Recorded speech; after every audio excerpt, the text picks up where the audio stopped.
December 23ஆம் தேதி சென்னையில் நடைபெறவுள்ள அருந்ததியர் உள் இடஒதுக்கீடு பாதுகாப்பு பேரணி குறித்து நடைபெற்றுக் கொண்டிருக்கிற ஆலோசனை கூட்டத்தினுடைய தலைவர் நம்முடைய பொதுச் செயலாளர் மரியாதைக்குரிய தோழர் கதிரவன் அவர்களே, இந்த கூட்டத்தை வழிநடத்திக் கொண்டிருக்கிற நம்முடைய நிதி செயலாளர், நம்முடைய மாநில அமைப்பு செயலாளர் தோழர் சுகா சங்கர் மற்றும் விடுதலை வீரர், தலைமை நிலைய செயலாளர் தோழர் பேரறிவாளர், மகளிரணி அமைப்பாளர் தோழர் மீனா, நெல்லை மாவட்டத்தினுடைய செயலாளர் தோழர் கரும்புகள் உள்ளிட்ட திராவிட தமிழர் கட்சியினுடைய நெல்லை மாவட்ட தோழர்களே, இந்த நிகழ்வுகளை பங்கேற்று எனக்கு முன்னாலே பேசி சென்றிருக்கிற மக்கள் விடுதலை கழகத்தினுடைய தலைவர் முனைவர் சீனிவாச ராகவன் அவர்களே, தமிழ்நாடு அருந்ததியர் சங்கத்தினுடைய தலைவர் மரியாதைக்குரிய ஐயா விருதை சேகர் அவர்களே, திராவிட விடுதலை கட்சியினுடைய தலைவர் மரியாதைக்குரிய தோழர் வேந்தன் மகேஷ் அவர்களே, கொங்கு விடுதலை புலிகள் கட்சியினுடைய தலைவர் மரியாதைக்குரிய சகோதரர் தோழர் விஸ்வநாதன் அவர்களே, எங்களுக்கெல்லாம் வழிகாட்டியாக இருந்து தமிழ்நாடு முழுவதும் அருந்ததியர் அரசியல் அடையாளத்தை முன்னெடுத்து சென்ற தலைவர்களில் மிக முக்கியமானவராக கருதப்படுகிற நடந்து கொண்ட மரியாதைக்குரிய தமிழ்நாடு அருந்ததியர் இளைஞர் முன்னணியினுடைய தலைவர் எஸ் டி கல்யாணசுந்தரம் அவர்களே, இந்த நிகழ்விலே இறுதியாக பேரணி குறித்தும் அருந்ததியர் உள் இடஒதுக்கீட்டிற்கு ஏற்பட்டிருக்கிற பாதிப்பை குறித்தும் அதை ஏன் பாதுகாக்க வேண்டும் என்பதை குறித்தும் மிக விரிவாக பேச இருக்கிற மரியாதைக்குரிய அண்ணன் ஆதி தமிழர் பேரவையுடைய தலைவர் அண்ணன் அதிகமானவர்கள், மேடையில் அமர்ந்திருக்கிற சான்றோர் பெருமக்களே, அக்கா கிருஷ்ணவேணி அவர்களே, எதிரில் இருக்கிற சான்றோர் பெருமக்களே, உங்கள் அனைவருக்கும் திராவிட தமிழர் கட்சியின் சார்பில் மாலை நேர வணக்கங்களை தெரிவித்துக் கொண்டு, உண்மையிலே தோழர் நம்முடைய பொதுச் செயலாளர் கதிரவன் அவர்களிடம் நெல்லை மண்டல அளவில் ஒரு ஆலோசனை கூட்டத்தை நடத்த வேண்டும், நெல்லை, தென்காசி, நாகர்கோயில் இந்த 3 மாவட்டங்களில் இருக்கக்கூடிய நிர்வாகிகளை அழைத்து டிசம்பர் 23 பேரணிக்கு நாம் எவ்வாறு தயாராக வேண்டும் என்பதை பேச வேண்டும். அதே நேரத்தில் இடஒதுக்கீடு குறித்து குறிப்பாக நம்முடைய மாணவர்களுக்கு, அரசு ஊழியர்களுக்கு, தனியார் துறையில் பணி செய்கிற நடுத்தர வர்க்கத்தை சேர்ந்த அருந்ததியர்களுக்கு அவர்களிடத்திலே நாம் சில செய்திகளை எல்லாம் பகிர்ந்து கொள்ள வேண்டும் என்கிற அடிப்படையில் இதில் அரசு ஊழியர்களும் ஓய்வு பெற்றவர்களும் அவர்களுடைய குடும்பத்தாரெல்லாம் நிச்சயம் கலந்து கொள்கிற அளவிற்கு இந்த கூட்டத்தை ஏற்பாடு செய்ய வேண்டும் என்ற வேண்டுகோளை தமிழ்நாடு அருந்ததியர் கூட்டமைப்பின் தலைவர் மரியாதைக்குரிய அதிகமானவர்கள் சார்பில் நாங்கள் முன்வைத்தோம். அந்த அடிப்படையில் இந்த நிகழ்வில் அரசு ஊழியர்கள், அருந்ததியர் சமூகத்திலே ஓய்வு பெற்றவர்கள், நடுத்தர வர்க்கத்தை நோக்கி போய்கொண்டிருக்கிறவர்களெல்லாம் இருக்கிறீர்கள். உண்மையிலே உங்களுக்கு நான் நன்றி சொல்ல கடமைப்பட்டிருக்கிறேன். ஏனென்று கேட்டால், எங்களை போன்ற அமைப்புகள் எல்லாம் ஓரளவு பொருளாதார ரீதியாக முன்னேறிய அருந்ததியர்கள் செய்கிற உதவியால் தான் தமிழ்நாடு முழுவதும் இன்றைக்கு மக்களுக்கு எதிரான, ஒடுக்குமுறைக்கு எதிரான போராட்டங்களை தொடர்ச்சியாக நாங்கள் முன்னெடுத்துக் கொண்டிருக்கிறோம்.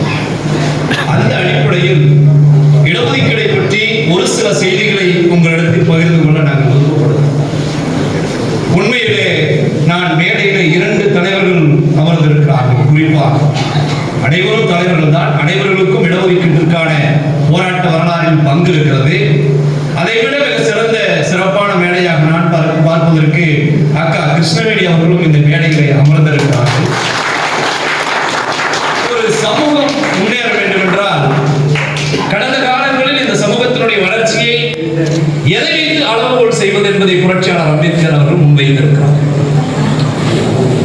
இடஒதுக்கீடு என்பது ஒரு டெம்பரரி சொல்யூஷன், இடைக்கால நிவாரணம். அடுத்தது எதை நோக்கி போவது இந்த சமூகம் என்றால், ஒரு சமூக சமத்துவத்தை நோக்கி போவதற்கு இந்த அரசியல் அமைப்பு சட்டம் வழிவகுக்கும் என்று புரட்சியாளர் அம்பேத்கர் 1951 அரசியலமைப்பு சட்டம் இந்த நாட்டில் அமலாவதற்கு முன்பாக நாடாளுமன்ற உரையில் புரட்சியாளர் அம்பேத்கர் பேசிய உரை மிக முக்கியமானதாக பார்க்கப்படுகிறது. ஒரு மிகச்சிறந்த ஜனநாயக பூர்வமான ஒரு அரசியலமைப்பு சட்டத்தை நாங்கள் எல்லாம் சேர்ந்து வடித்து இந்திய மக்களுக்கு கொடுத்திருக்கிறோம். இந்த சட்டம் சரியான நபர்களிடத்தில் கிடைத்தால் அடுத்த 10 ஆண்டுகளில் இந்தியாவில் ஜனநாயகம் மலரும் என்று நம்பினார்.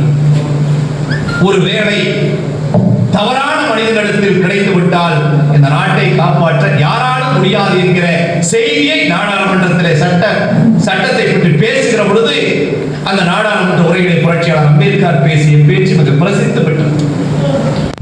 அதில் பேசுகிற பொழுது அதனுடைய தொடர்ச்சியாக இந்தியாவில் இருக்கக்கூடிய அனைத்து சமூக மக்களுக்கும் ஒரு சமூக ஜனநாயகம் சமத்துவம் மலர வேண்டும் என்றால் சோசியல் ஜஸ்டிஸ் என்று சொல்லக்கூடிய அந்த இடஒதுக்கீட்டு உரிமை வழங்கப்பட வேண்டும் என்று புரட்சியாளர் அம்பேத்கர் அவர்கள் சொன்னார். இந்த நாடு தந்தை பெரியாரால் பண்படுத்தப்பட்டது. புரட்சியாளர் அம்பேத்கரால் அரசியலமைப்பு சட்டத்தில் இந்தியாவிலே வளர்க்கப்பட்ட ஒரு நாடு. அந்த சமூக நீதி 2 தலைவர்கள் முன்வைத்த கோட்பாடு என்பது சமூக நீதி. சமூக நீதி என்பதே விளிம்பு நிலையில் இருக்கிற ஒரு மனிதனை உயர்ந்த நிலைக்கு எடுத்து செல்வது. ஒரு மாற்றுத்திறனாளியும் நன்காக உடல்திறன் படைத்த ஒரு நபருக்குமான போட்டி ஏற்படுகிற பொழுது மாற்றுத்திறனாளிக்கு குறைவான தூரத்தையும் நன்கு உடல்திறன் படைத்த ஒரு நபருக்கு அதிகமான தூரத்தையும் நிர்ணயிப்பதுதான் சமூக நீதி. இதை 2 தலைவர்களும் முன்வைத்தார். 1925 தந்தை பெரியார் காங்கிரஸ் கட்சியினுடைய காஞ்சிபுரம் மாநாட்டிலே, செங்கல்பட்டு மாநாட்டிலே கடைசியாக கலந்து கொண்டார். அவர் 19 காங்கிரஸில் சேருகிறார், 25 வெளியே வருகிறார். வெறுமனே 6 ஆண்டுகள் மட்டுமே காங்கிரஸ் கட்சியில் இருந்தார். அந்த 6 ஆண்டுகளும் தந்தை பெரியார் காங்கிரஸ் கட்சி மாநாடுகளில் ஒவ்வொரு ஆண்டு முன்வைத்த கோட்பாடு வகுப்பு வாரி பிரதிநிதித்துவம் வழங்கப்பட வேண்டும். இந்த நாட்டில் இந்து சனாதன தொகுப்பு இருக்கிறது. மனித சமூகத்தில் சரிவாதியாக இருக்கிற பட்டியல் மக்களை பார்த்தால் திருட்டு தொட்டால் திருட்டு என்கிற சமூக அவலம் இருக்கிறது. 5 அறிவு இருக்கக்கூடிய நாயும் நரியும் தெருவிலை பறக்கலாம். 6 அறிவு இருக்கிற பட்டியல் சமூகத்தை சார்ந்த பல்லனும் பறையனும் சக்கிலியும் தெருவிலை நடந்தால் இந்த தெரு தீட்டாகிவிடும் என்கிற கொடுமை இருக்கிறது. ஒரு சூத்திரனுக்கு எதை வேண்டும் என்றாலும் கூட கல்வியை கொடுக்காது என்கிற சமூக அநீதி இந்த நாட்டில் இருக்கிறது. இவையெல்லாம் ஒழிக்கப்பட வேண்டும். ஒரு சமூக ஜனநாயகம், சமூக சமத்துவம் வளர வேண்டும் என்றால் அவருக்கான சமூக நீதியை வழங்க வேண்டும் என்று தந்தை பெரியார் அவர்கள் சொன்னார். 19, 20, 21, 22 இப்படியாக 25 வரை காங்கிரஸ் கட்சி மாநாடுகளில் தந்தை பெரியார் அவர்கள் பேசினார். ஒவ்வொரு மாநாட்டிலும் காங்கிரஸ் கட்சியில் இருக்கிறவர்கள் கட்டாய வகுப்பு வாரி பிரதிநிதித்துவத்திற்கான தீர்மானத்தை போட்டுவிடலாம் என்று சொல்வார். இறுதியாக மாநாட்டினுடைய தீர்மானங்கள் வாசிக்கிற பொழுது அந்த மாநாட்டிலே அந்த தீர்மானம் இருக்காது. கடைசி வரை பார்த்துவிட்டு 25 காங்கிரஸ் கட்சியை விட்டு வெளியேறுகிறார். அப்பொழுது பெரியாரை பற்றி பேசுவதாக சொல்வார்கள். பெரியார் அவர்களே, அப்பொழுது அவர் நாயக்கர் அவர்களே, காங்கிரஸ் கட்சி மலையை போன்று பெரியது, இதை விடுத்து நீங்கள் வெளியே போய் என்ன செய்ய முடியும் என்று கேட்கிற பொழுது மலையை மயிரை வைத்து இருக்கிறேன், வந்தால் மலை போனால் மயிறு, அதை பற்றி எனக்கு கவலை இல்லை. இவை பெரியார் பண்படுத்திய பூமி. இங்கே முன்வைக்கிற கோட்பாடு சமூக நீதி. சமூக நீதி உயர்த்தி பிடிக்கிற அரசு திராவிட மாடல் அரசு, மு.க. ஸ்டாலின் அவர்களுடைய தலைமையில் இருக்கிற அரசு. இவைதான் கடந்த 25-30 ஆண்டுகளுக்கு மேலாக இந்தியாவுடைய, குறிப்பாக தமிழ்நாட்டினுடைய அடிநாதமாக விளங்குகிற அடிப்படை அரசு.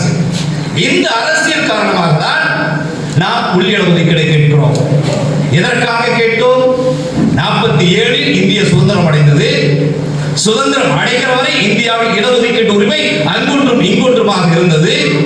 47 சுதந்திரம் அடைந்த பின்பு செண்பகம் துரைராஜன் என்கிறவர் மருத்துவக் கல்லூரியில் மனு போடாமலே, நான் மருத்துவக் கல்லூரி மாணவர் சேர்க்கையிலே நான் பிராமணர் இருக்கிற காரணத்தினால் எனக்கு இடம் ஒதுக்கப்படவில்லை, மற்றவர்களுக்கெல்லாம் இடம் ஒதுக்கப்பட்டிருக்கிறது. இந்திய அரசியலமைப்பு சட்டப்படி அனைவரும் ஒன்றாக இருக்கிற பொழுது அது எப்படி பட்டியல் சமூகத்திற்கு ஒரு கட்ட மதிப்பெண்ணும் பிற்படுத்தப்பட்டவர்களுக்கு ஒரு மதிப்பெண்ணும் கொடுக்கிற பொழுது இது நியாயமா என்று வழக்கு தொடுக்கிறார்.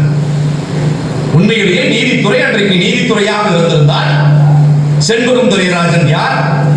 அவர் குறிப்பாக அந்த மருத்துவக் கல்லூரி மாணவர் சேர்க்கையில் எனக்கு இடம் கிடைக்கவில்லை என்று மனு போட்டிருக்கிறாரா? அவர் எவ்வளவு மதிப்பெண் எடுத்திருக்கிறார்? அவர் என்ன வகுப்பை சார்ந்தவர்? இதையெல்லாம் பரிசீலித்து அன்றைக்கு நீதித்துறை என்பது பார்ப்பனை மயமாக்கப்பட்டிருக்கிறார். இன்றைக்கும் ஆரம்பலை அதே சூழல் தான் ஏறக்குறைய இருக்கிறது. அங்கொன்றும் இன்றும் இங்கொன்றுமாக பிற்படுத்தப்பட்ட பட்டியல் சாதியை சார்ந்த நீதிபதிகள் எல்லாம் இருக்கிறார். ஆனால் அன்றைக்கு முழுமையாக அப்படி இருந்தது. வழக்கை கோப்புக்கு எடுத்தார்கள். அப்படியா, நீ பார்ப்பனர் சமூகத்தை சார்ந்தவன் என்பதற்காக உன்னை விட குறைந்த மதிப்பெண் எடுத்த மற்றவர்களுக்கு மருத்துவக் கல்லூரியில் இடம் கிடைத்து விட்டதா? அது தவறு என்று இடஒதுக்கீடு ரத்து செய்தார். தன்னை பெரியார் பார்த்தார். காமராஜர் அன்றைக்கு காங்கிரஸ் கட்சியில் இருந்தார். 25 57 வரை என்னுடைய அடிப்படை அரசியல் என்பது இடஒதுக்கீடு, வகுப்பு வாரி பிரதிநிதித்துவம், அதை எப்படி மறுக்க முடியும் என்று கிளர்ந்தெழுந்தார் தந்தை பெரியார். அண்ணா இணைந்து கொண்டார், காமராஜர் இணைந்து கொண்டார், பச்சையப்பன் கல்லூரி மாணவர்கள் எல்லாம் அந்த போராட்டத்தில் இணைந்து கொண்டார்கள். ஒன்றியத்திலிருந்து எந்த அமைச்சர் வந்தாலும் கருப்பு கொடி காட்டுகிற போராட்டம் தமிழ்நாடு முழுவதும் 6 மாதத்திற்கு மேலாக நடந்தது. பார்த்தார் நேரு, தமிழ்நாட்டிற்குள் எந்த ஒன்றிய அமைச்சரும் போக முடியவில்லை. போகிறவர்களெல்லாம் கருப்பு கொடியை காட்டுகிறார்கள். அப்போது கூட நேருவை பற்றி ஒரு கதையாடல் வருகிற பொழுது நேருவை தடுத்து ஒருவர் நிறுத்தினாரா? கருப்பு கொடியை கையில் வைத்துக் கொண்டு நேருவை தடுத்து நிறுத்திய போது சுதந்திரம் சுதந்திரம் என்று சொல்கிறீர்களே, எங்களுக்கு என்ன கொடுத்தீர்கள் என்று கேட்கிற பொழுது நேரு சொல்வதாக சொன்னார், இந்த நாட்டில் ஒரு பிரதம அமைச்சராக என்னை நடுத்தரோடு நிற்க வைத்து கேள்வி கேட்கிற உரிமையை அரசியலமைப்பு சட்டம் வழங்கியிருக்கிறது, அதுதான் இந்தியாவுடைய சுதந்திரம் என்று சொன்னதாக எல்லாம் சொல்வார். அப்படி ஒரு நீண்ட நெடிய போராட்டம் இடஒதுக்கீட்டிற்கு ஆதரவாக நடந்த பின்பு 51 நேரு முடிவு செய்கிறார், இந்தியாவில் தமிழ்நாட்டிற்கு இடஒதுக்கீட்டு உரிமையை வழங்குவது என்று முடிவு செய்கிறார். நாடாளுமன்றத்தில் சட்ட அமைச்சராக புரட்சியாளர் அம்பேத்கர் இருக்கிறார். இருவரும் பேசிக் கொள்கிறார். பேசிக்கொண்டு தொடர்ச்சியாக தமிழ்நாட்டில் போராட்டம் நடைபெற்றுக் கொண்டிருக்கிறது. அந்த போராட்டத்தில் நியாயம் இருக்கிறது. இந்த நிலை தொடர்ந்தால் இந்திய ஒன்றியம் முழுவதும் இருக்கக்கூடிய மாநிலங்களில் இடஒதுக்கீட்டிற்கான உரிமைக்கான போராட்டம் பெரிய அளவில் கிளர்ச்சியை ஏற்படுத்தி இந்திய ஒன்றியத்தை சிதறடித்துவிடும். எனவே அவர்களுடைய உணர்வை மதிப்பதுதான் சரி என்று 1951 இந்திய அரசியலமைப்பு சட்டத்தின் முதல் சட்ட திருத்தத்தை புரட்சியாளர் அம்பேத்கர் தந்தை பெரியார் கொண்டு வந்தார். நாடாளுமன்றத்தில் நேருவை தாக்கல் செய்கிறார். அன்றைக்கு சட்ட அமைச்சராக இருந்த புரட்சியாளர் அம்பேத்கர் அந்த சட்டத்தை முன்மொழிந்தார். அதே அடிப்படையில் தான் இங்கு இருக்கக்கூடிய பட்டியல் சாதிகளோடு அருந்ததி மக்கள் கல்வியிலும் வேலை வாய்ப்பிலும் சரி நிகராக இருக்க முடியவில்லை. ஏன் சரி நிகராக இருக்க முடியவில்லை? கல்வியிலே பெரும் பின்னடைவு, வேலை வாய்ப்பிலே பின்னடைவு, விழிப்புணர்வுடைய பின்னடைவு, அரசியலே பின்னடைவு. எனவே மற்ற சாதிகளோடு அருந்ததியர் சமூகத்தினர் போட்டி போட முடியவில்லை. எனவே எனக்கு எங்களுக்கான தனி இடஒதுக்கீடு வேண்டும். இந்த வேறுபாடு என்பது 1947க்கு முன்பாக வந்ததல்ல, 1920 வந்தது. ஆதிதிராவிடர் மகாஜன சபையை உருவாக்கினார். அதுல இருந்தவர் நம்முடைய எல்.சி. குருசாமி, எச்.எம். ஜெகநாதன் இருவரும் அங்கு வகித்தார்கள். அதிலும் அவர்களுக்கு முரண்பாடு, அவர்களுடைய கருத்து கேட்கப்படவில்லை, அவர்கள் முன்வைத்த கோரிக்கை கேட்கப்படவில்லை. எனவே 1920 ஆதிதிராவிடர் மகாஜன சபையிலே சேர்ந்தார்கள். 21 வெளியே வந்து அருந்ததி மகாஜன சபையை உருவாக்கினார். எனவே 20 தொடங்கிவிட்டது. இன்றைக்கு பட்டியல் சமூக மக்கள் மத்தியில் இருக்கக்கூடிய பிரச்சனைகளை பேசுவதற்கு, இந்த சமூகத்தில் இருக்கக்கூடிய அனைத்து சமூகத்தினுடைய பிரச்சனைகளை தனித்தனியாக பார்ப்பதற்கு, ஆய்வு செய்வதற்கான பிரச்சனை என்பது 2021 தொடங்கிவிட்டது. அதே பிரச்சனை தான் இன்றைக்கு வரைக்கும் 47 கடந்து 2009 வரை இருக்கு. நான் பெரியாரையும் அம்பேத்கரையும் ஒப்பிட்டு பேசியதற்கு இந்த நேரத்திலே சம்பந்தமே இல்லாமல் பெரியாரையும் அம்பேத்கரையும் இந்த நேரத்தில் நினைவு கூறுவதற்கு அடிக்கடி காரணம், அருந்ததி உள்ளிட ஒதுக்கீடு பிரச்சனையை முன்வைத்த தலைவர்களில் மிக முக்கிய தலைவர்கள் இங்கே 2 பேர் அமர்ந்து கொண்டிருக்கிறார். அண்ணன் அதிகமானால் ஈர்க்கப்பட்டவன் தான். எனக்கு எல்லை கடந்த பாசம் என்பதை விட அவர் மீது எனக்கு மிகுந்த காதல். நான் அவருடைய அமைப்பில் இல்லாவிட்டாலும் கூட அவரை யாராவது பேசினால் என்னால் பொறுத்துக் கொள்ள முடியாது. ஏனென்று கேட்டால் எனக்கு எதுவும் தெரியாது, காரணமே தெரியாது. எனக்கும் அவருக்கும் சமூக அமைப்பு ரீதியாக முரண்பாடு, அவரோடு இணைந்து சேர்வதில் எனக்கு சில முரண்பாடுகள். ஆனாலும் அவரை குறை சொல்வதை என்னால் இன்றைக்கும் ஏற்றுக்கொள்ள முடியாது. அது ஒரு விதமான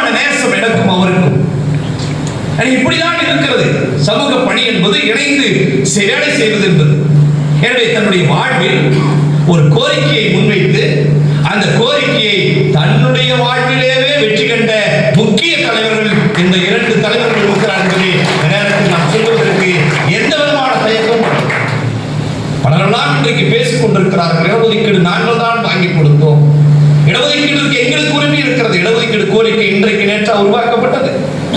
நான் சொல்கிறேன், 21 உருவாக்கப்பட்டது, 47 பெரும் முன்முயற்சி எடுக்கப்படுகிறது. 60, 70, 80 கடந்து 2000 கடந்து 2009 வரை இடஒதுக்கீட்டிற்கான போராட்டத்தை அரசியல் ரீதியாக பொது சமூகத்திற்கு எடுத்து சென்ற இயக்கங்களில் மிக முக்கியமான இயக்கம் ஆதித்தமிழர் கழகம். ஏன் இந்த சமூகத்தினுடைய மூத்த தலைவர் முன்னோடி என்று நாங்கள் சொல்கிறோம்? அரசியல் ரீதியாக ஒரு கோரிக்கையை முன்னெடுக்கிற பொழுதுதான் அது வெற்றிக்கான அடிப்படை வித்தாக இடத்துல அமையும். அதை செய்தவர் நீண்ட நடிகை வரலாறு. 29/4/2009 இடஒதுக்கீட்டிற்கான சட்டம் வெளியிடப்படுகிறது. மொத்தம் 18% பிளஸ் 1 19 18 பட்டியல் சமூக மக்களுக்கு 1 பழங்குடி மக்களுக்கு உச்சநீதிமன்ற தீர்ப்பின் அடிப்படையில் ஆக மொத்தம் தமிழ்நாட்டில் 19% இடஒதுக்கீடு. இதில் 18 3 தனியாக பிரித்து எடுப்பது. ஜனார்தனன் கமிஷனுடைய கதைகள் எல்லாம் அண்ணன் அவர்கள் சொல்வார் என்று நினைக்கிறேன். எனவே அந்த கமிஷனுடைய பரிந்துரையின் பேரில் 3 எடுத்து தனியாக அருந்ததி இருக்க கொடுப்பது. 16,56,000 சொச்ச மதிப்புள்ள அருந்ததிகள் என்கிற கணக்கின் அடிப்படையில் 2.33 பூஜ்ஜியமாக மாற்றி 3ஆக மாற்றி தருவது என்று முடிவு செய்து அன்றைக்கு அறிவிக்கிறார். அந்த அறிவிப்பில் சொல்லப்பட்டிருக்கிறது, இந்த 3% உள் இடஒதுக்கீடு பிரிஃபரன்ஷியல் பேசிஸ் என்கிற அடிப்படை அருந்ததிகளுக்கு முன்னுரிமை வழங்கப்பட வேண்டும். மீதி 15 என்ன? 3% இருக்கிற அருந்ததியில் 15க்குள் போகலாம். சரியாக 1 மாதம்.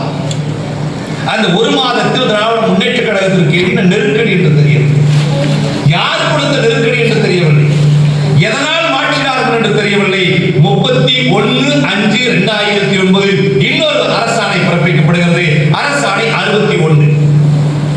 அந்த அரசாணை 61 3% அருந்ததி இருக்கிற உள் இடஒதுக்கீடில் யார் யார் பங்கு கொள்ளலாம் என்றால், தகுதியான அருந்ததிகள் யாரும் இல்லை என்றால் அந்த 3% இடத்திற்கு உண்டான காலி பணியிடங்களை மாணவர் சேர்க்கையை 15% இருக்கக்கூடிய மற்ற பொது பட்டியலில் இருக்கக்கூடிய சாதியை பிரித்து எடுத்துக் கொள்ளலாம். அதிலிருந்து நாம் புரிந்து கொள்வது, இந்த 3% 15க்குள் போகலாம், 15 3க்குள் போகலாம். இவைதான் அடிப்படை. ஆனால் நடைமுறையில் என்னவாக மாறி போனது என்பது வேறு கதை. முதல் அதை நாம் பார்ப்போம். இந்த 2009 இடஒதுக்கீடு அரசாணை பிறப்பிக்கப்பட்ட பின்பு பல்வேறு விதமான காலி பணியிடங்கள் பல்கலைக்கழகங்கள் மருத்துவக் கல்லூரிகள் அறிவிக்கப்படும். அப்படி அறிவிக்கப்படுகிற பொழுது 200 ரோஸ்டர் சிஸ்டம் என்ற அடிப்படையில் தமிழ்நாடு அரசு பணியாளர்கள் எப்படி தேர்வு செய்வது என்பதற்கு ஒரு அடிப்படை தரவுகள் வைத்திருக்கு. அதன்படி computer science department, zoology department, இப்படி பல்வேறு விதமான துறைகளில் பேராசிரியர் பணியிடங்கள், இவையெல்லாம் இங்கு இருக்கக்கூடிய கிருஷ்ணசாமிக்கும் திருமாவளவனுக்கும் உறுத்தலை ஏற்படுத்தியது என்றால், பேராசிரியர் பணியிடங்கள் மிகப்பெரிய அளவில் அவர்களுக்கு உறுத்தலை ஏற்படுத்தியது. மனோன்மணியம் சுந்தரனார் பல்கலைக்கழகம், காமராசர் பல்கலைக்கழகம், பாரதியார் பல்கலைக்கழகம், காந்தி கிராம பல்கலைக்கழகம் போன்ற பல்கலைக்கழகங்கள் எல்லாம் தனக்கு வேலைக்கு ஆரம்பிக்கிற பொழுது செய்தித்தாளில் விளம்பரத்தை கொடுத்தார்கள். அந்த இடங்கள் எல்லாம் பார்க்கிற பொழுது, அடடே பரவாயில்லையே, இவ்வளவு அருந்ததி வேகன்சி இருக்கு, நம்மளாலதான் போயிடுவான். புரட்சியாளர் அம்பேத்கர் சொன்னாரோ, டெம்பரரி சொல்யூஷன், இடைக்கால நிவாரணம், இது நிரந்தர தீர்வு அல்ல.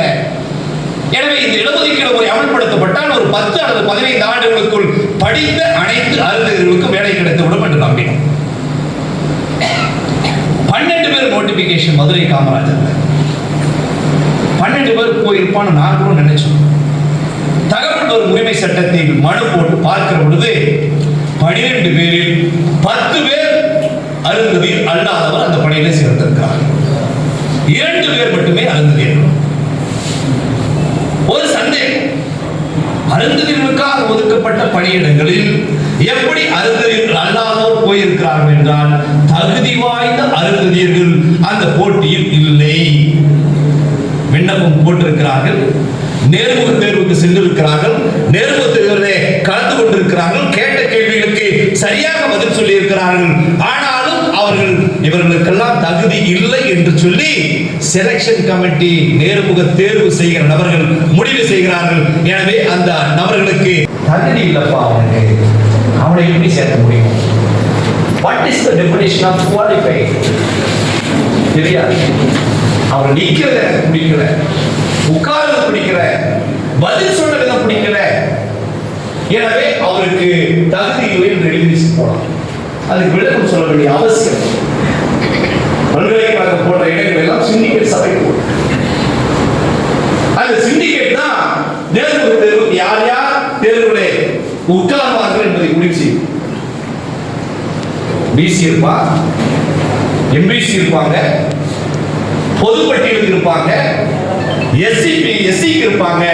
எஸ்சி ஏக்கு அங்கு ஒரு ஆள் இல்லாமல் போனதன் காரணமாக அல்லது இருக்கிற இடங்களில் வெறுமனே கடமைக்கு சென்று விட்டு திரும்பி வருகிற காரணத்தினால் தகுதி வாய்ந்த அருந்ததியர் இளைஞர்கள் சென்றாலும் கூட தகுதி இல்லை என்று சொல்லி திருப்பி அனுப்பி விடுகிற சமூகம் கூட. எனவே நாங்கள் 2-3 ஆண்டுகளுக்கு முன்பாக எடப்பாடி அவர்கள் பழனிசாமி முதலமைச்சராக இருக்கிற பொழுது அரசாணை 61 ரத்து செய்ய வேண்டும் என்று நாங்கள் போராட்டம் நடக்கிறோம். தலைமை செயலகத்தை முற்றுகையிட்டு போராட்டம். விடுவோம். அப்புறம் 2009 கொடுக்கப்பட்ட அந்த உள் இடஒதுக்கீடு என்பது எதற்காக கொடுக்கப்பட்டதோ அது இன்றைக்கு வரைக்கும் நிறைவேறவில்லை.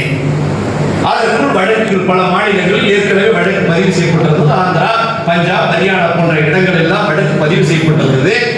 அதோடு சேர்ந்து தமிழ்நாட்டுடைய வழக்கையும் சேர்த்து நடத்த வேண்டும் என்று உச்சநீதிமன்றத்திற்கு சென்னை உயர்நீதிமன்றம் அனுப்பியது.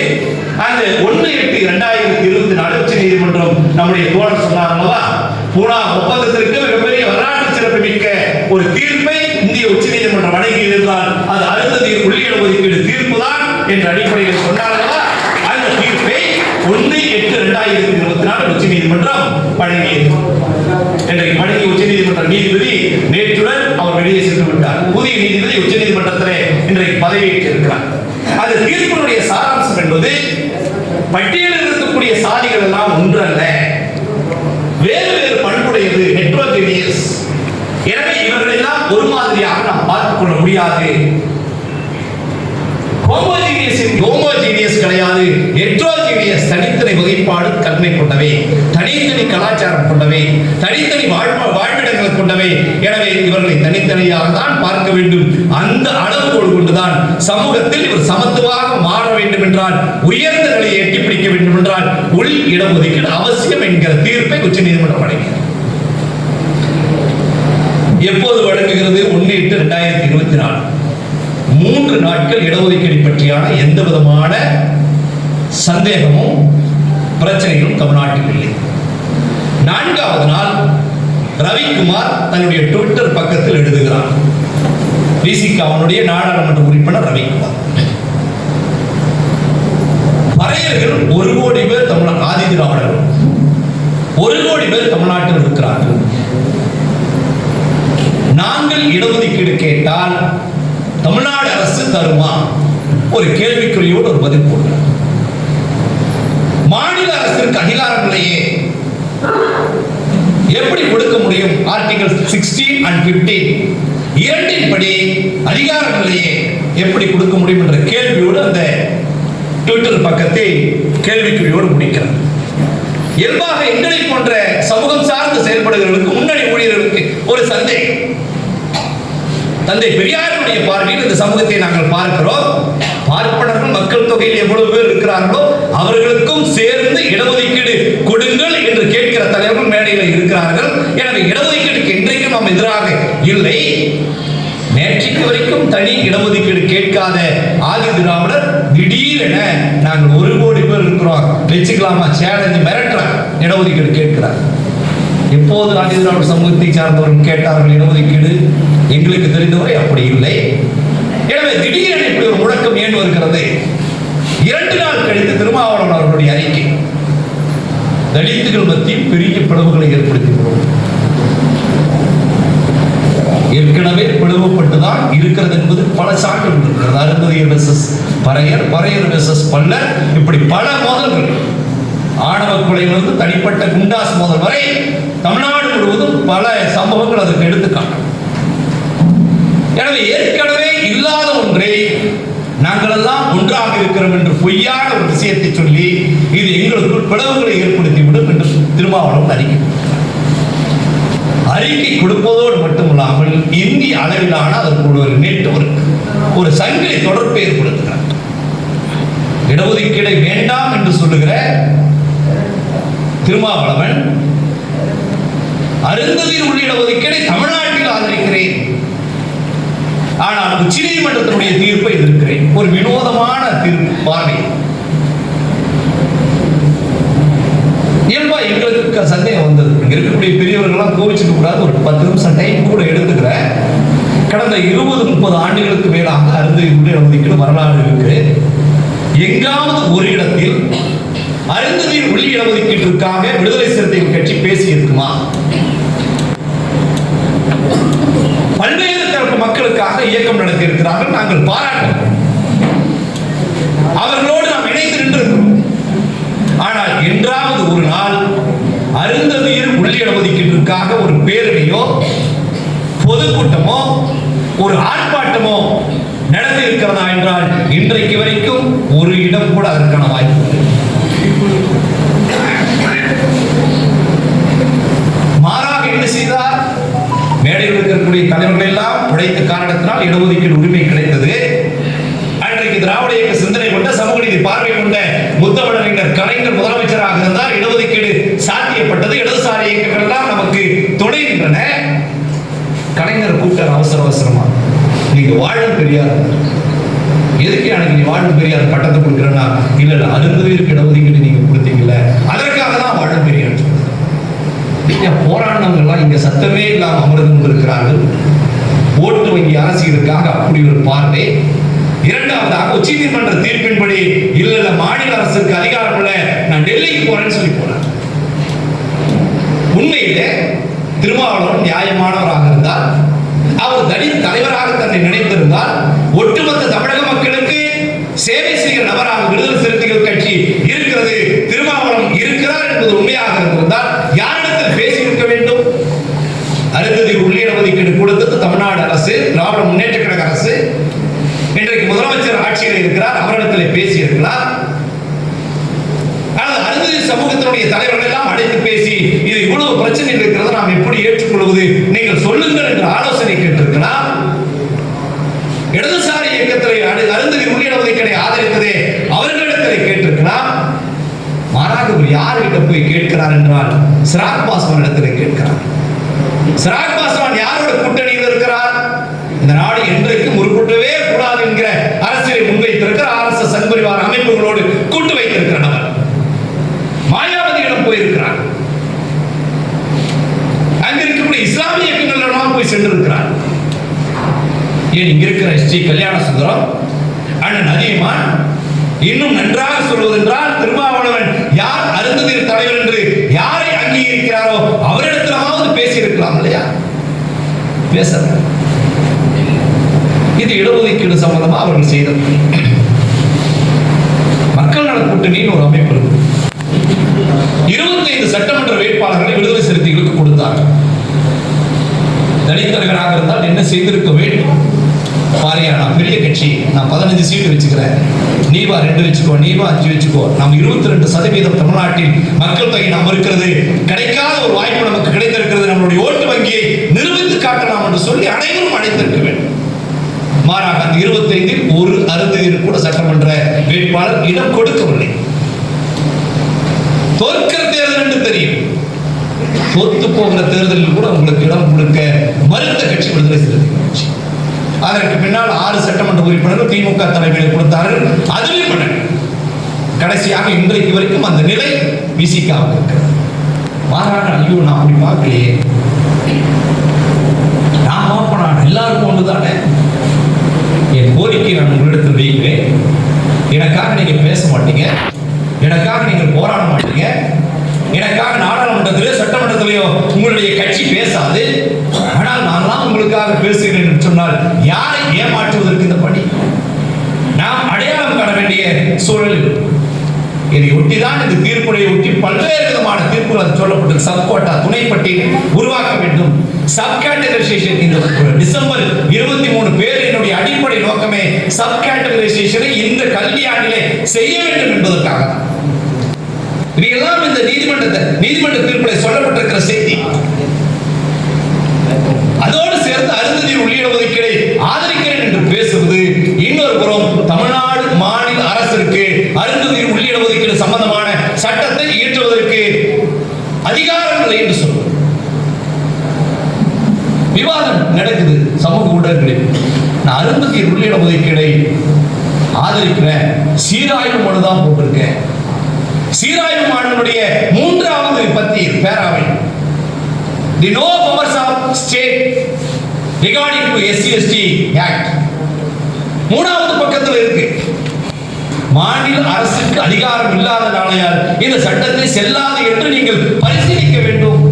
நம்மகிட்ட என்ன அருந்ததி உள்ளிட ஒதுக்கீடு நான் ஆதரிக்கிறேன். இன்னொரு பக்கம் சீராய்வு மனு என்கிற பெயரில் மாநில அரசுக்கு அதிகாரம் இல்லை. அந்த சீராய்வு மனு இல்ல ஆர்டிகல் 15 and 16ல மாநில அரசிற்கு அதிகாரம் இருக்கிறது. எந்த சாதியும் சேர்க்கல, எந்த சாதியும் இணைக்கல, சாதிகளினுடைய வளர்ச்சிக்காக திட்டங்களை தீட்டுவதற்கு, சட்டங்களை போடுவதற்கு மாநில அரசிற்கு அதிகாரம் இருக்கிறது என்று உச்சநீதிமன்றம் தீர்ப்பு சொன்னது. அதற்கு பின்னாடி தான் விஷத்தையே கக்க ஆரம்பிச்சேன். அது வரைக்கும் கோர்ட் நம்பிட்டு இருந்தாங்க. அதற்கு பின்னால் தான் அரசியல் ரீதியாக அனாதைகளாக இருந்த பல ஆதிதிராவிட தலைவர்கள் எல்லாம் ஓடி வந்தார்கள். சேக்கு தமிழரசன் உள்பட அத்தனை பேரும் இணைந்தார்கள். அரசு ஊழியர்கள் களத்தில் நின்று போராடுகிறார்கள். இடஒதுக்கீடு கூடாது என்பதற்காக மாணவர்கள் போராடுகிறார்கள்.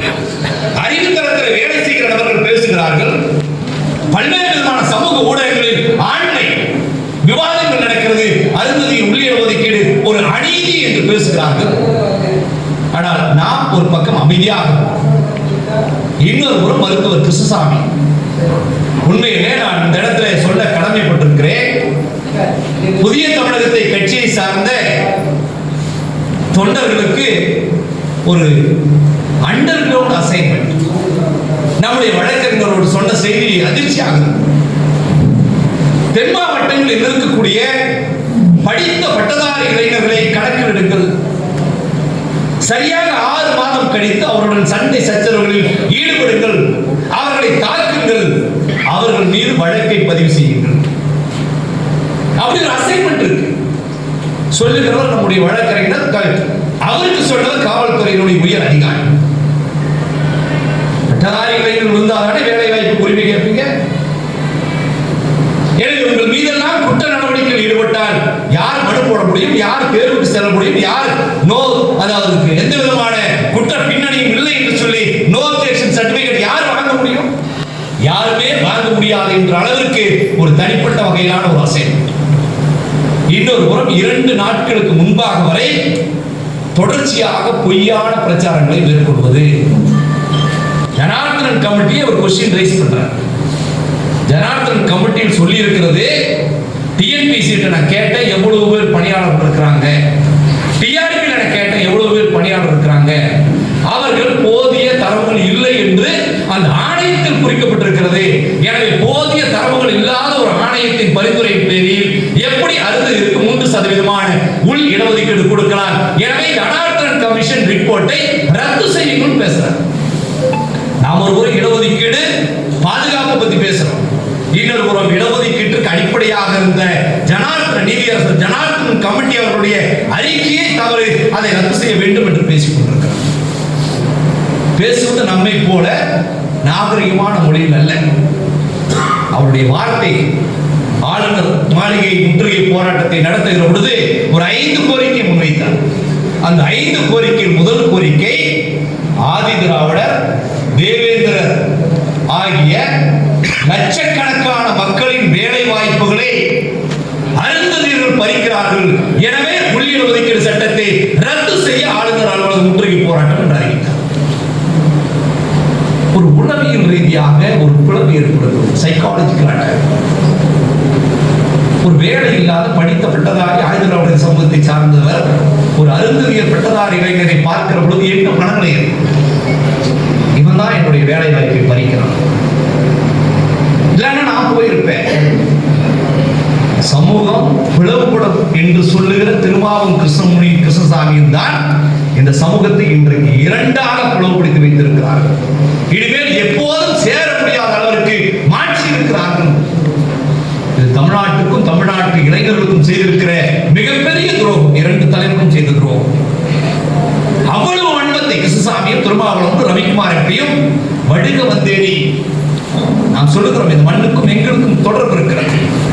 இந்த நாட்டினுடைய சுதந்திர வேட்கை போராட்டத்தில் நீங்கள் எல்லாம் வேடிக்கை பார்க்கிற பொழுது எங்களுடைய உயிரை கொடுத்து எங்களுடைய செங்குருதியை சிந்தி நாட்டினுடைய விடுதலைக்கு போராடிய மண்ணின் நெல்லை மண், மதுரையிலே மதுரை வீரன், ஈரோட்டிலே கொள்ளான், இப்படி பல்வேறு தலைவர்களை எங்களுக்கு அடையாளம் எடுத்து காட்ட முடியும். நீங்கள் எல்லாம் வேடிக்கை பார்க்கிறோம். நாங்கள் ரத்தத்தை சிந்திரம் இந்த பூமிக்காக. எங்களை வடுக வந்தி ஒப்புக்கொள்ள முடியுமா? இதை விடுதலை சிறுத்தைகள் கட்சியில் இருக்கக்கூடிய அருந்ததியர்கள் கூட கேள்வி கேட்காமல் இருப்பதுதான் நம்முடைய சாபக்கேடாக.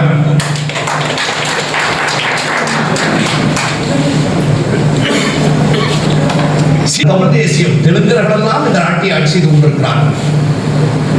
எதற்காக இடஒதுக்கீடு அருந்ததியருக்கு கொடுத்தார் என்றால், கருணாநிதி தெலுங்கு பேசுகிறவர், அவருக்கு அருந்ததியர்களை பிடித்திருக்கிறது. பிடித்திருக்கிற ஒரே காரணத்திற்காக இடஒதுக்கீடு வழங்கினார். விஷத்தை கக்குகிறார்கள் சமூக ஊடகங்களை. பொதுவெளி பார்க்கிற ஒவ்வொருவருக்கும் அந்த எண்ணம் வருகிறது. எப்படி சாத்தியப்படும்? போகிற போக்கில் அவர்கள் மட்டுமா வந்தார்கள்? தோழர் ரவிக்குமார் அவர்களுக்கு தெளிவாக சுட்டிக்காட்டினார்.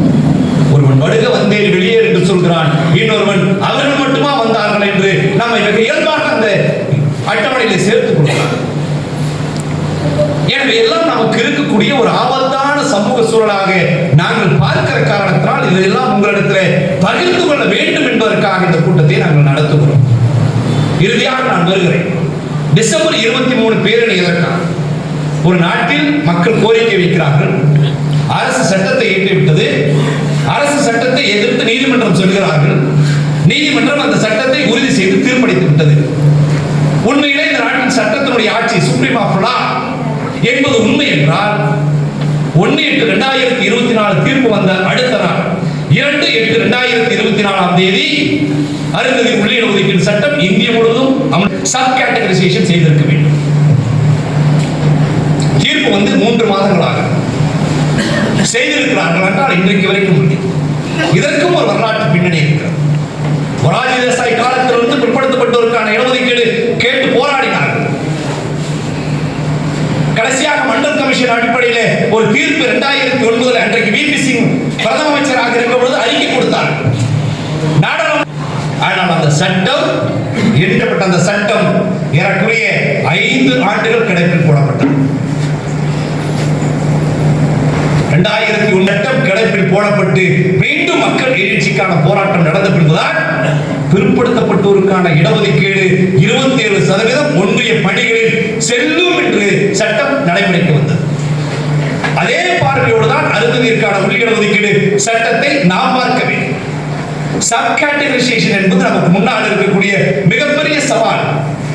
இந்த சப் கேட்டகரைசேஷனை இந்திய முழுவதும் செய்தால் மட்டும்தான் நமக்கான முழுமையான அந்த தீர்ப்பினுடைய பலன்கள் வந்து சேரும். சொல்லி இருக்கிறேன், இந்திய ரயில்வே துறையில் மட்டும் 12 லட்சம் பணியிடங்கள் இருக்கிறது. அந்த 12 லட்சங்களில் 15% பட்டியல் சமூகத்திற்கு, 7.5% பழங்குடி மக்களுக்கு, ஆக மொத்தம் ஒன்றிய பணிகளில் 22.5% இடஒதுக்கீடு இருக்கிறது. அந்த 2 லட்சம் 12 லட்சம் பணியிடங்களில் 15% என்பது ஏறக்குறைய 2.5 லட்சம். அந்த 2.5 லட்சங்களில் டிவைடட் பை 32 32 மாநிலங்களுக்கு பிரித்து போட்டால் குறைந்தபட்சம் ஒவ்வொரு மாநிலத்திற்கும் 15,000 பணியிடங்கள் கிடைக்கும். அந்த 15,000-ல் 1,500 பணியிடங்கள் அருந்ததியர்களுக்கு கிடைத்தால் கூட அடுத்த 10 ஆண்டுகளில் மாறிவிடும் நம்முடைய சூழல். அடுத்த 10 ஆண்டுகள்.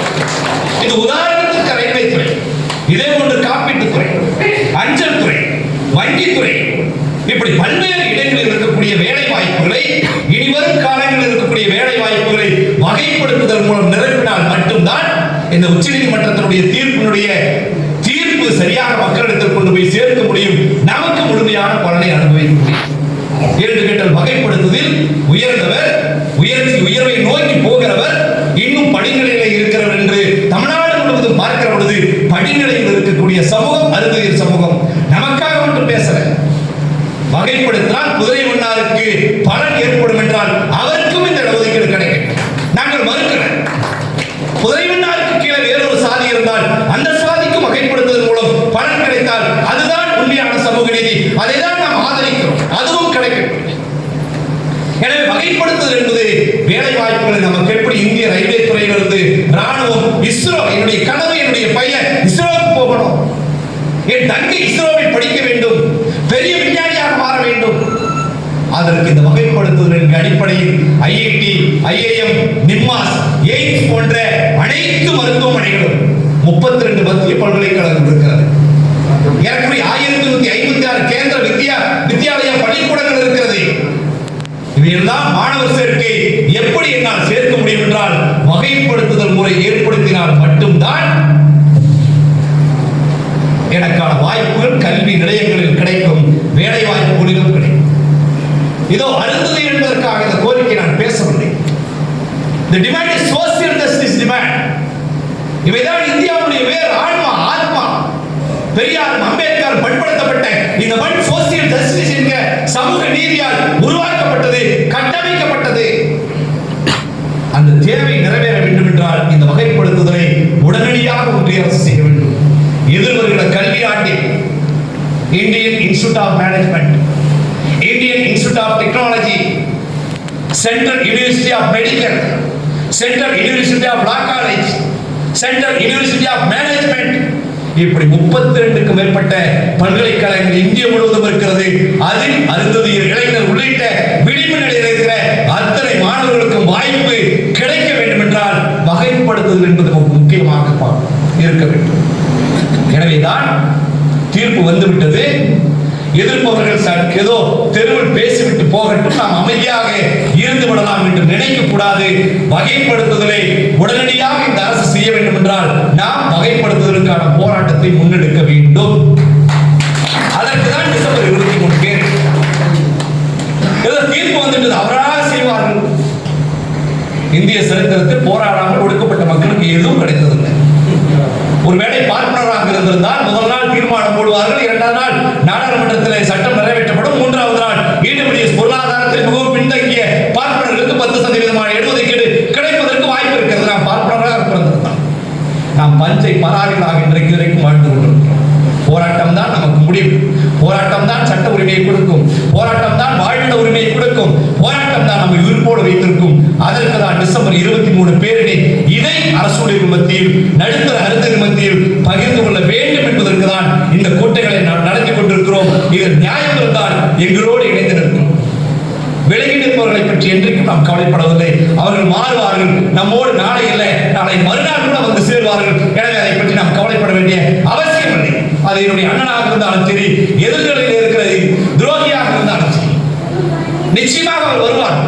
நாம் கண் முன்னே நிற்பது அடுத்த 2 தலைமுறைகள் இஸ்ரோவுக்கு செல்ல வேண்டும், அடுத்த தலைமுறை ஐஐடிக்கு செல்ல வேண்டும், அடுத்த தலைமுறை ராணுவத்தில் பணியாற்ற வேண்டும். இன்றைக்கு காலையில் கூட நான் அறையில தங்கியிருக்கிற பொழுது வந்தார். அதிகாரத்தை நோக்கி போகிற பணியிடங்களுக்கு நம்ம ஆளுக்கு போகல. சீருடை பணியாளர் உங்களுக்கு போலீஸ்க்கு நம்ம ஆளே போக மாட்டேன்றான். அங்கதான் அதிகாரம் இருக்கு. நம்ம பசங்களை அங்க போக சொல்லுங்க, மேடையில நீங்க பேசுங்க என்று சொன்னார். அது 100க்கு 100 உண்மை இருக்கிறது. காவல்துறையை நோக்கி நாம் போகணும், ராணுவத்தை நோக்கி போகணும், ஊர்காவல் படை பார்த்து போகணும், சிஆர்பிஐ பார்த்து போகணும். இவையெல்லாம் தான் அந்த செல்ஃப் கான்பிடன்ட் டிஸ்கிரிமினேஷனுக்கு எதிராக அந்த செல்ஃப் கான்பிடன்ட் இருந்தால் மட்டும்தான் துணிந்து நிற்க முடியும், துணிந்து செல்ல முடியும். அந்த பாரதிதாசன் சொல்வார், துணிந்து நிமிர்ந்து செல், துணிந்து நிமிர்ந்து செல் என்று சொல்வார்களே, அந்த நிலை அவைதான். எனவே இது போன்ற பணிகள் எல்லாம் அடுத்த கல்வியாண்டில் 25-26 கல்வியாண்டில் நம்முடைய மாணவர்களுக்கு கிடைக்க வேண்டும் என்றால், நம்முடைய மாணவர்களுக்கு மட்டுமல்ல ஒட்டுமொத்த விளிம்புநிலை மாணவர்களுக்கு கிடைக்க வேண்டும் என்றால் வகைப்படுத்துதல் என்பது மிக முக்கியமானது. அந்த கோரிக்கை தான் வகைப்படுத்துதல். இரண்டாவது பெயர் ஆதி திராவிடர் என்கிற பெயர். அது ஒரு பொது வகையான பெயர். 10 ஆண்டுகளுக்கு முன்பாக அனைவரும் ஆதிதிராவிடர் என்கிற பொது பெயரில் படித்தவர்கள், அரசு ஊழியர்கள் அத்தனை பேரும் அந்த பொது தொகுப்பிலே இருந்தார்கள். நமக்கு மக்கள் தொகை கணக்கெடுப்பு தேவைப்படுகிறது. மக்கள் தொகை கணக்கெடுப்பு நடத்தினால் மட்டும்தான் நமக்கான திட்டங்களை தீட்டுவதற்கு எண்ணிக்கையை சொல்ல முடியும். எனவே ஆதிதிராவிடர் தொகுப்பில் இருக்கக்கூடிய அருந்ததி உள்ளிட்ட மற்ற சாதிகள் எல்லாம் பிரித்து அருந்ததியோடு இணைக்க வேண்டும். அந்த கோரிக்கையை முன்வைத்திருக்கிறோம்.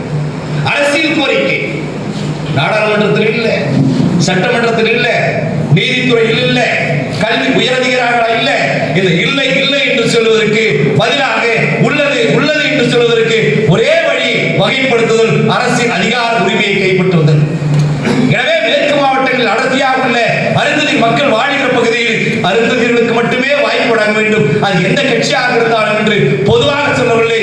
கட்சி பிரதான கட்சிகளை ஆதரிக்கிற இயக்கங்களுடைய தலைவர்களுக்கு வழங்க வேண்டும். என்னுடைய அண்ணன் அதிகமான அவர்கள் 2026 சட்டமன்றத்திற்கு செல்ல வேண்டும். அவர்களோடு நான்களும் செல்ல வேண்டும். பெரிய ஆசையாக பார்க்கலாம். கட்டாயம் இருக்கிறது, பெரிய ஆசைதான். அதிகமானவர்களும் போகணும், அண்ணன் எஸ்டிகே அவர்களும் போகணும், பேசிக் கொண்டிருக்கிற வெண்மணியும் போகணும், மேடையில் இருக்கிற அத்தனை தலைவர்களும் போகணும். அரசியல் அதிகாரம் என்பதே அனைத்து துன்பங்களுக்கான திறவுகோல் என்பது புரட்சியாளர் அம்பேத்கர் சொல்வார்கள். அதை நோக்கி போவதற்கான ஒரு ஊன்று விதையை, ஒரு அளவுகோலை, ஒரு துவக்கத்தை முன்னெடுக்கிற டிசம்பர் 23 பேரணிக்கு நீங்கள் குடும்பத்தோடு கலந்து கொள்ள வேண்டும். நாங்கள் உங்களை நோக்கி நாங்கள் எங்களுடைய துண்டுகளை ஏற்றி வருவோம். சமூகத்திலே ஒரு படி உயர்ந்தவர்கள் நீங்கள் தான் எங்களுக்கு உதவி செய்ய வேண்டும். நீங்கள் தான் எங்களை வழி அனுப்ப வேண்டும்.